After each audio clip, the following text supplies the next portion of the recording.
and welcome to PGurus channel. I'm your host Sri Iyer. I have with me a very good friend of mine, Devadutta Maji. Devadutta ji, welcome to PGurus channel. Thank you. So a little bit of background about Devadutta ji. I have been involved with him. He's an activist. He's based out of Kolkata. He lives in Kolkata, and currently he has been vacationing in Sri Lanka for about a week. And I wanted to have our viewers get a feel of a first-hand experience of what it is to be in Sri Lanka as these events are unfolding. Devadatta ji, which city are you in? Right now I'm in Colombo, Okay, but when the incident happened, that time I was in Jaffna. I see, I see. So you are sort of a little bit removed from where it happened. And Yeah, at that point of time. and viewers, here is Sri Lanka doesn't feel too different from India. It's a little bit laid back, a little bit quieter, a little bit less crowded than what you see probably in the busy streets of Kolkata or Chennai, whichever city you take in India. So it's a very nice place to go and chill out for 2 weeks, not very expensive. And it's been a sought after tourist destination for many people who are living in India who wants to take a break from the hustle and bustle of life. So, Devdatta ji, so you came back when from Jaffna? I came back to Colombo yesterday. I see, I see, Yesterday early in the morning, I came back to Colombo, I see. We're and having, I came back and I came back and I went straight to the National Blood Bank over here I see, to give some blood for the victims, injured victims. But sadly, there is a system in the government. They don't accept people who just came into the country. They don't accept their blood. So I I see, couldn't donate the blood. Yeah. I see, I see. Yeah, so these are all processes put in place to, be sure that the source is good and all that. So we can understand that. Right. In terms of, so you're stuck in your hotel room because of the curfew now, or is the curfew lifted? I also know there's a national emergency declared now. Yeah.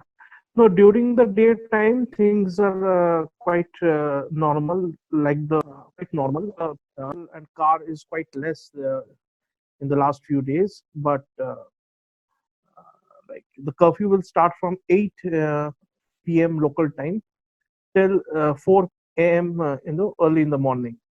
Yesterday, the curfew was from 8 p.m. to 6 a.m. So they are changing the time, but during the night time, the curfews are imposed. And have you been talking to the local population?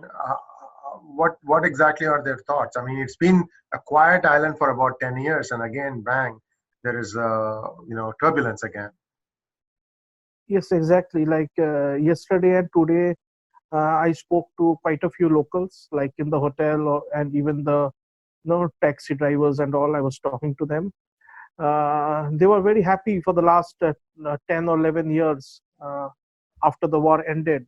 This was a very good patch of time for them. Tourists were coming in, and it was good for them. But all of a sudden, this has happened, and they are, very shocked and angry. Also, the locals are very angry, and they are understanding. Like today, I spoke to a person. She was saying that like previously what happened, it was a regional problem, the war that had gone, but now the enemy is quite big and strong. This is a global problem, what they are saying.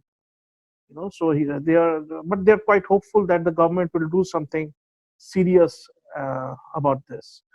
And it's also my hope that as the senior partner in this region, India should and take the initiative and leadership and try and bring all the members of SAARC under an umbrella organization of sorts, where they can probably train in intelligence collection, dissemination, and so on and so forth. This is not something new. This has happened in the past. When India had become independent, the IFS officers used to go to England to get trained for the first 2-3 years until India had its own setup established in India. So this is not something new. Maybe India can exclude Pakistan for the time being because they have problems of their own. But all the other countries, Afghanistan, Sri Lanka, Maldives, Bangladesh, Mauritius, and so on, they all will benefit from a certain set of standards that India may be able to establish, and then have a regular, proper sharing of intel data. Now, how was Jaffna when you were in Jaffna? Look, I went to like a few temples over there. The people are quite like after the war, Jaffna is progressing now. People are still very a bit poor, and they're trying hard to come up in life and normalize things in general over there. And I went to a few temples over there mainly, and again, a lot of conversion is going on there, to be very frank. That is an unfortunate thing that has been happening. In fact, I don't know how many of the viewers know, the entire top leadership of LTTV, before it was decimated, had actually converted to Christianity. I mean, Prabhakaran was he's Velu Pillai Prabhakaran. Pillais are one of the most devout individuals. They are almost always associated with temples. And then here you had this strange dichotomy where the leadership converted to Christianity. We don't know whether it was the Swedish groups that had come in to establish peace that caused this. But yes, this is a clear and present danger. Devadatta ji, how long are you going to be staying in Colombo and in Sri Lanka? And what are your plans for the next week or so? Look, I'll be flying back to India tomorrow itself. I see. And hope everything is going to be all right, and safe travels. These are trying times, and hope that. Did you come alone or did you come with your family? No, I have come here alone. Tapanji came with me. I see. Both came together. I see. But he returned to India yesterday. I see. And I had a few more routine work, so I just stayed back for more 2 days. Yeah, this is yeah. Go ahead. Please continue your thought. Please. But I think this is a must-come place for all the nature lovers. This is a wonderful place. No pollution at all. Very warm and loving people over here. So I suggest everyone should visit Sri Lanka. A wonderful place. Yes, these kinds of acts are done especially to try and deter tourists from coming. So those are very important and nice words, Devadatta ji. And let us hope and pray that the island comes back to normalcy very quickly. And it should. You should not get deterred by such attacks. It's just better intelligence gathering, better execution, and so on. Thank you very much for taking the time out to talk to us, Devadatta ji. Thank you. Namaskar. Namaskar.